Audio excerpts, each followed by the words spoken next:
मित्रांनो, हेच आहे ते ठिकाण की ज्या ठिकाणी आपल्या अख्ख्या महाराष्ट्राचं लाडकं दैवत, हो, आपला विठुराया ज्या ठिकाणी होता तेच हे कर्नाटकातील ठिकाण हंपी. आणि हंपीमधील या भागाला म्हणतात विठ्ठलपुरा.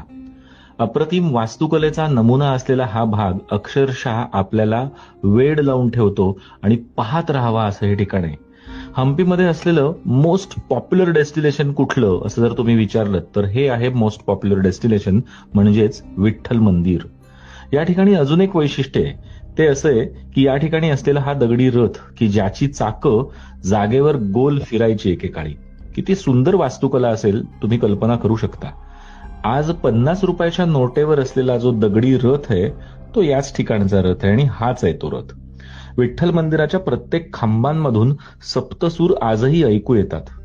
दगडी खांबांमधून सप्तसूर कसे ऐकू येतात याचं कोडं शास्त्रज्ञांना अजूनही सुटलेलं नाहीये.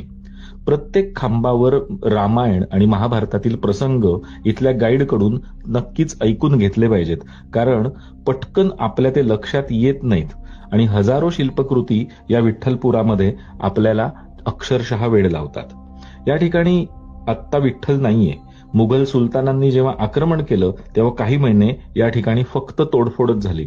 तरीही आज जे उभं आहे ते पाहून आपण स्थितप्रज्ञ होतो, भारावून जातो.